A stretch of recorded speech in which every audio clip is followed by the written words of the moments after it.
Bismillah ar-Rahman ar-Rahim. Hello and welcome to Program Insight in Videos English. Dear viewers, today we'll discuss a very important story. And the story is that an Indian national currently in the custody of United States of America and facing a trial in New York court admitted plotting an assassination of United States-based Sikh leader. And the person who is facing trial, Mr. Mikhail Gupta, was hired by Indian External Intelligence Agency with the purpose of assassinating Mr. Gurpatwant Singh Pannu. He's the person, the leader of Khalistan movement. Khalistan movement means a separatist organization for liberating and separation of Khalistan in Indian East Punjab. What is the purpose? Why this entire plot was made to assassinate Mr. Gurpatwant Singh Pannu, who is not only the chairman of Khalistan movement, but also a leading attorney and human rights activist based in New York. In today's conversation, we will discuss all aspects of this story, Indian transnational terrorism and connection between Khalistan movement and other liberation movements.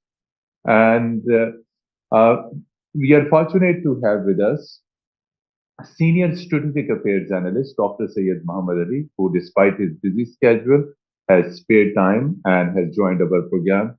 Assalamu alaikum and very good morning, Dr. Syed Muhammad Ali Sahab. Thank you so much for joining my program. Walaikum salam, and thank you for having me on your show, Mateen.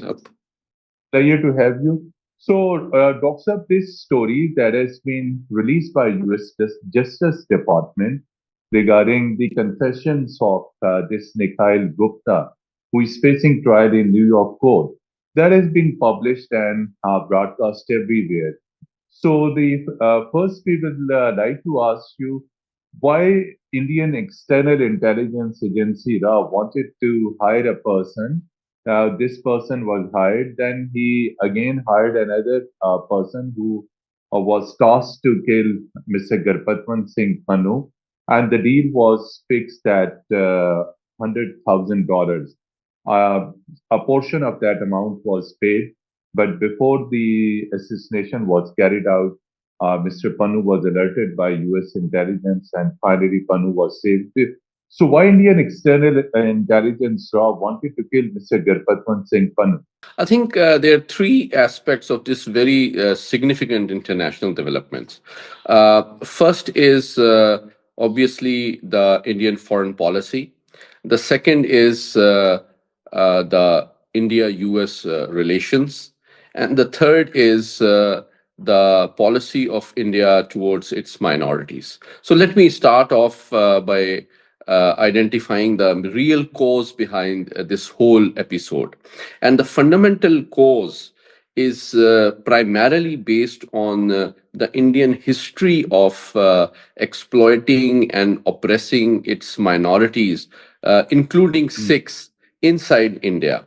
And you would recall that during the famous Golden Temple operation, the most Mm, sacred religious site for the entire global Sikh community was ravaged and desecrated by the Indian military, and which also led to the loss of hundreds of Sikh lives in Indian territory. And this caused huge grievance and alarm within the Sikh community, not just inside India, but around the world, which led to the overseas migration of hundreds of thousands of Sikhs who sought refuge and peace in the Western societies, which includes Canada, Britain, US, Australia, New Zealand, and so many and so forth.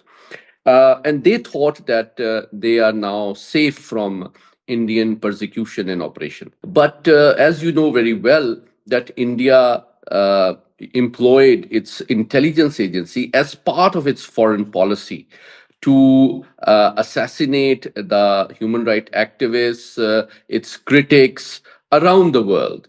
And Pakistan has arrested their intelligence official, you know very well, Commander Kulbushan Yadav, as an evidence. that Indian intelligence service is directly involved in promoting, supporting, and facilitating instability, terrorism, and target killing inside other countries. But recently, I think India made this policy of using its intelligence service to assassinate human rights activists and critics around the world. And it was no longer restricted to South Asia. And, they sent intelligence officials, particularly to target and assassinate opponents and critics in Canada, in Britain, in Australia, and the US. And the most important thing you would recall is the formal um, allegation by the then Canadian Prime Minister that Indian government is directly involved in such attempts. And this Canadian official allegation was not based only on its own investigation, but by the US intelligence service, which shared evidence of Indian attempts to assassinate critics inside Canada. But coming to your specific issue, I think a few years ago, the Department of Justice of the US formally announced that Indian official was linked with this attempted murder plot to kill US citizen of Sikh descent. And now the latest development is definitely the confession statement by the individual, but more importantly, his frank and honest admission that he was supported, encouraged, financed, and guided directly by the Indian intelligence officials based and deployed in US territory. So that is the second aspect. And the third aspect is obviously, I think, despite some economic improvements in bilateral ties between Washington and New Delhi, I think, based on these investigations, the US establishment and state organizations are, they have a deep distrust of Indian commitment towards their bilateral security partnership, and have serious doubts that India can be trusted as a strategic ally in the days to come. Dr. Mr. Gurpatman Singh Pannu is openly supporting the freedom struggle of people of Jammu and Kashmir. And we have seen his statements and things like that. And whenever there is really by Pakistanis and Kashmiris outside United Nations, Pannu is always there in support for the people of Kashmir.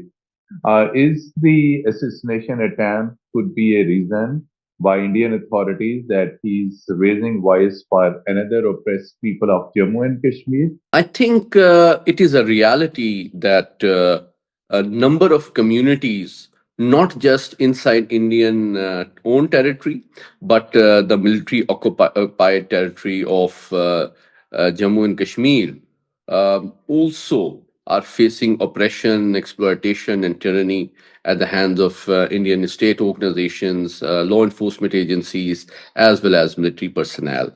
And their desire for to seek independence from India, whether it is Khalistan or independence of Indian illegally occupied Jammu and Kashmir, is a direct consequence of the oppression, tyranny, and human right violations and denial of their UN Charter recognized rights, which is why I think these movements are gaining momentum, international attention, and strength, not just in South Asia, but around the world.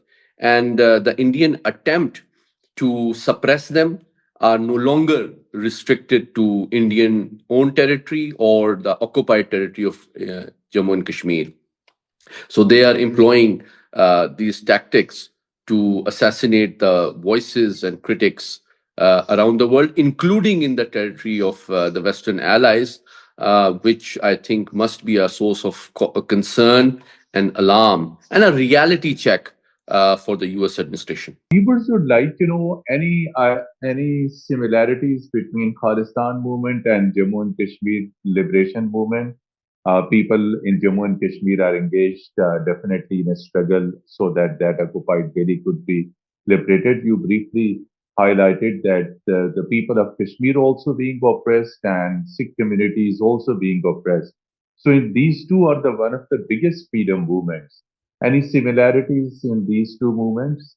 The primary similarity is definitely the Indian long-standing policy of oppression, Yes. assassination, and human rights violation, not just in the minority communities living inside India, which include Sikhs, which include Dalits, which include Christians, which include the Seven Sister States, but also the illegally occupied Jammu and Kashmir. But I think there are dissimilarities as well.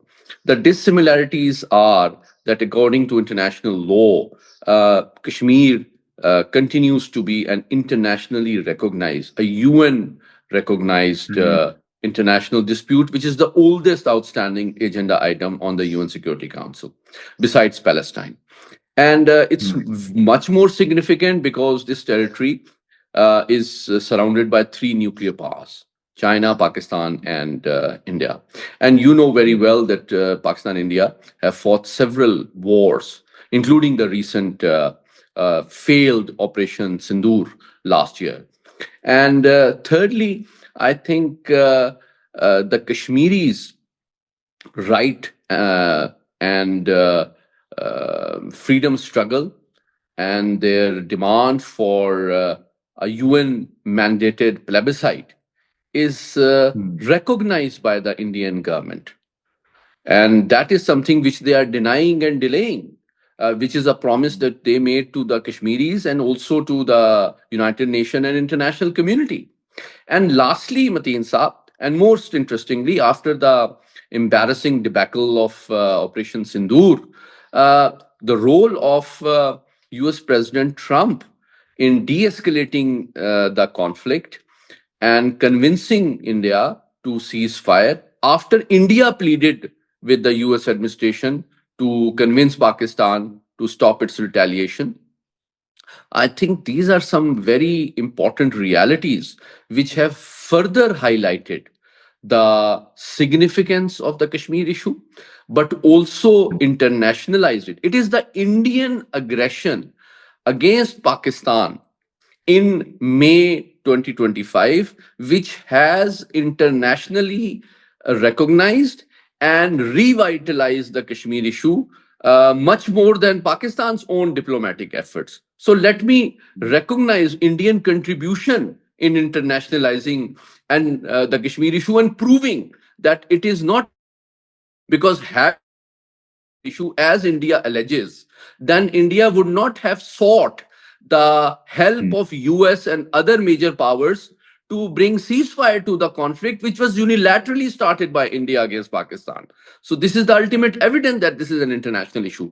So if India believes that international intervention is critical to bring ceasefire over Kashmir, then why it is not equally essential in terms of diplomacy to offer the Kashmiris the promise of UN recognized plebiscite, which Indian government itself promised them. Doctor, since we are discussing this Jammu and Kashmir dispute, Prime Minister of Pakistan is set to leave for Washington on 19th to attend Board of Peace first summit to be hosted by US President Trump.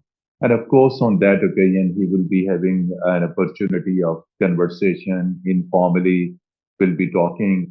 But immediate point arises that since it's a broader Board of Peace, can this Jammu and Kashmir issue in future could be considered to be placed under Board of Peace since Trump believes that he's there to promote peace globally? I think that's a very important and timely question, Mateen Saab, because I think there are two realities that one must recognize.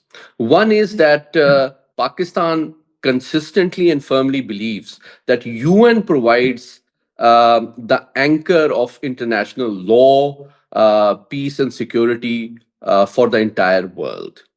And Hmm. Pakistan has linked the Kashmiri future with the UN Security Council resolutions. mm, But it is also an unfortunate reality that United Nations has so far failed to fulfill its own promise made to the Kashmiri people, and convincing and forcing India to fulfill its promise of a UN mandated plebiscite, which can give a right to the Kashmiri people to decide their own destiny. And the other reality is that the Board of Peace is emerging as a multilateral forum which hopes to promote peace, security, and stability in different regional issues. And we also recognize that President Trump is the one who played the pivotal role in de escalating the mm, conflict between India and Pakistan over Kashmir. Uh, so, Board of Peace is also President Trump's initiative. So, I don't think there is any reason why President Trump should not bring the Kashmir dispute also on the agenda of Board of Peace in order to develop a multilateral diplomatic effort to remind India of its mm. responsibility and commitment towards the Kashmiri people, towards the international community, and as a evidence that it seeks and meets international obligations towards the Kashmiri people. So, Dr. Saab, coming back to this, the Patwan Singh Panu's failed assassination attempt, and after confession of this Nikhil Gupta that there was a plot to assassinate Garpatwan Singh Panu, and Nikhil's connections with Indian intelligence raw. Now, this Nikhil is set to get the sentence by the end of this month. So there are international institutions, multilateral forums like FATF, and there is a counter-terrorism section within United Nations. There are several organizations.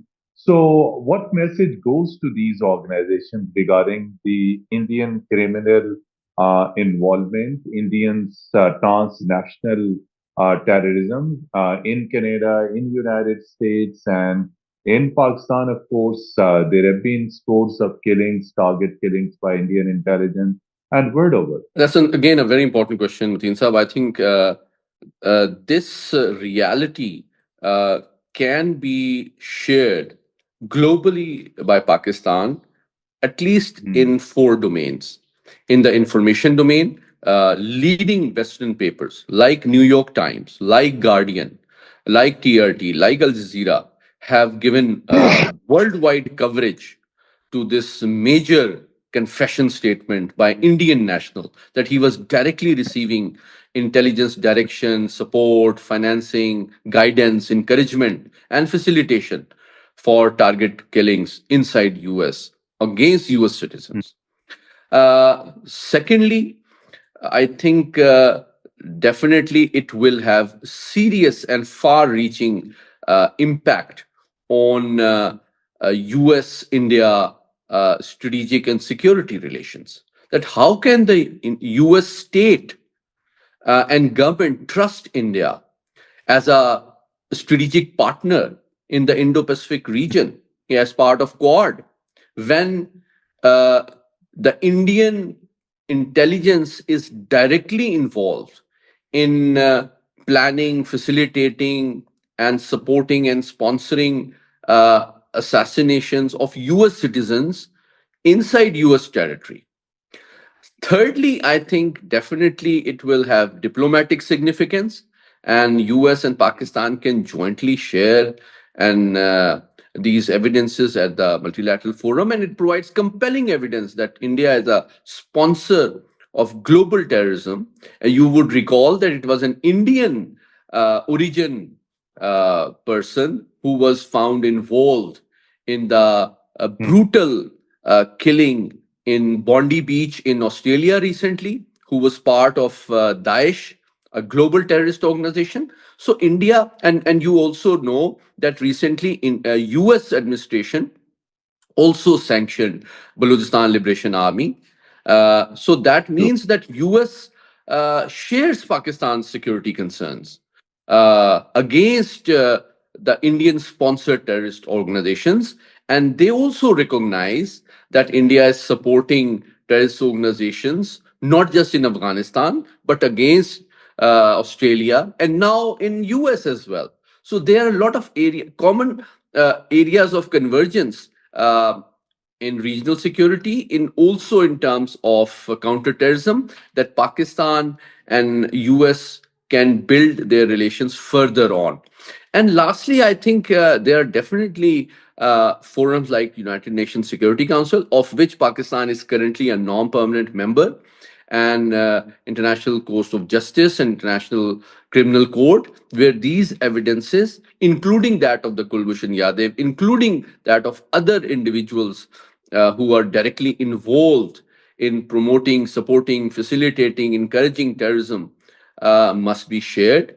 And lastly, and very importantly, I think a case for linking Indian terror financing with Hmm. FATF must also be explored and built in collaboration with international community, that India is involved. And New York Times and Guardian story both carry that this gentleman, this Indian national, received $15,000 for this terror Hmm. plot. So this is evidence that the U.S.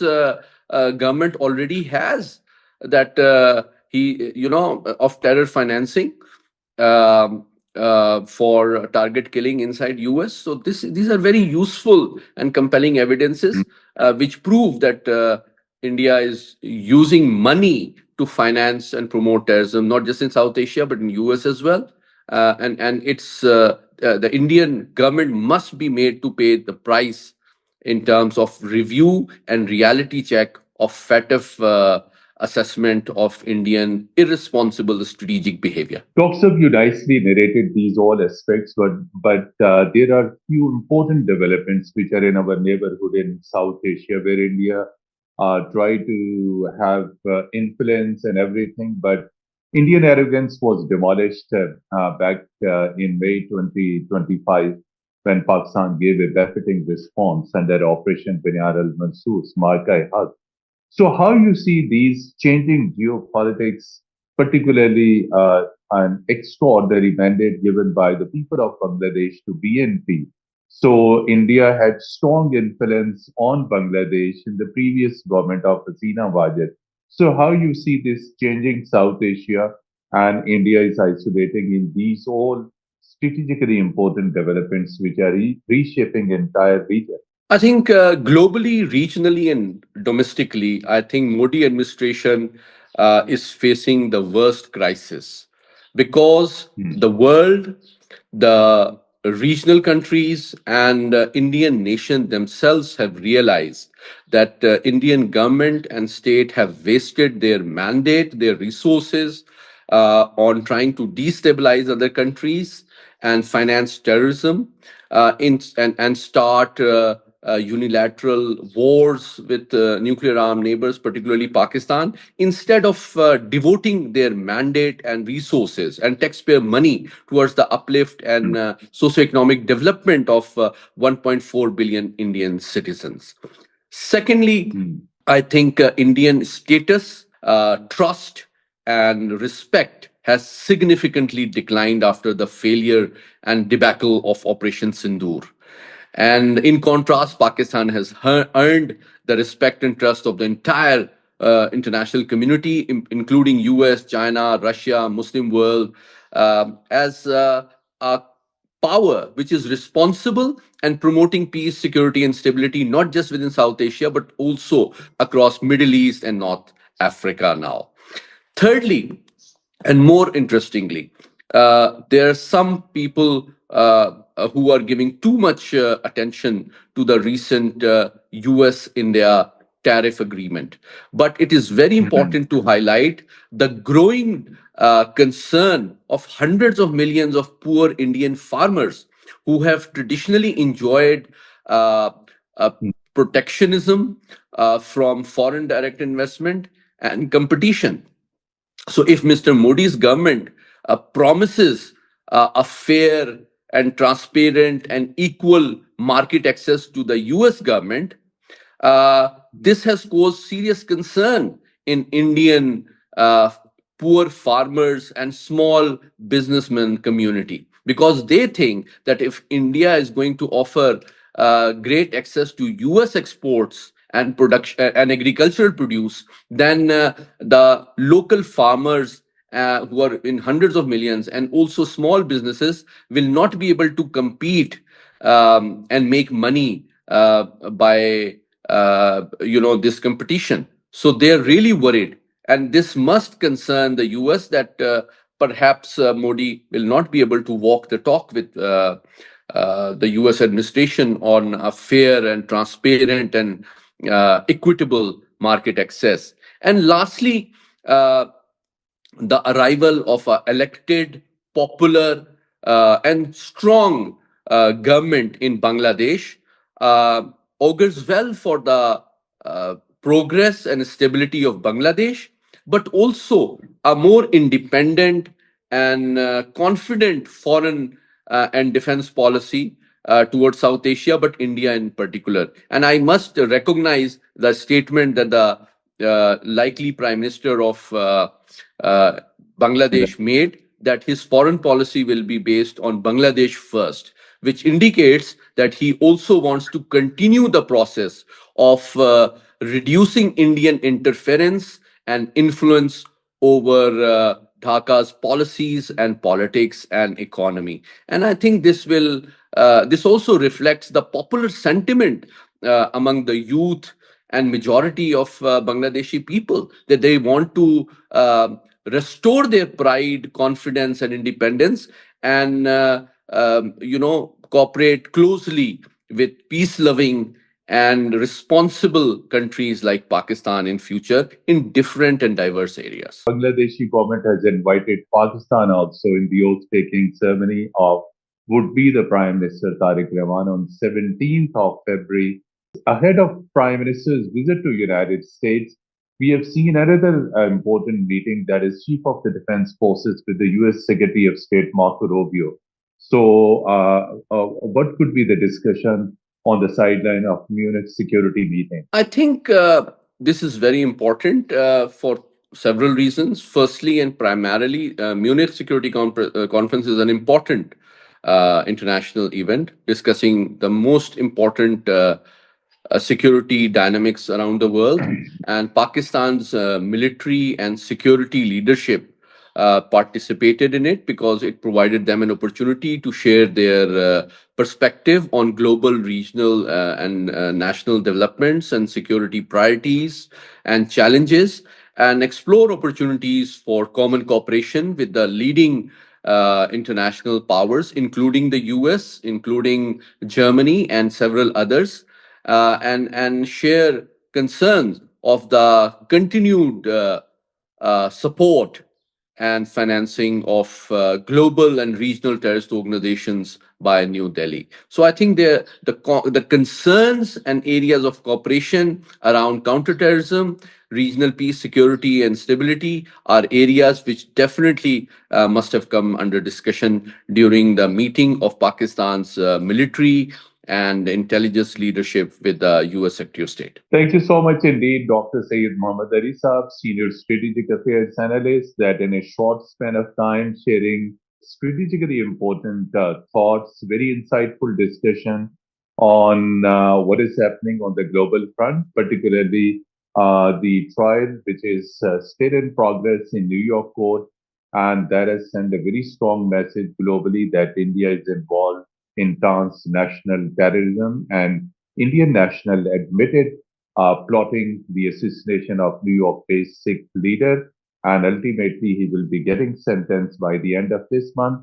And other regional important developments. And dear viewers, till our next program, goodbye and Khuda Hafiz.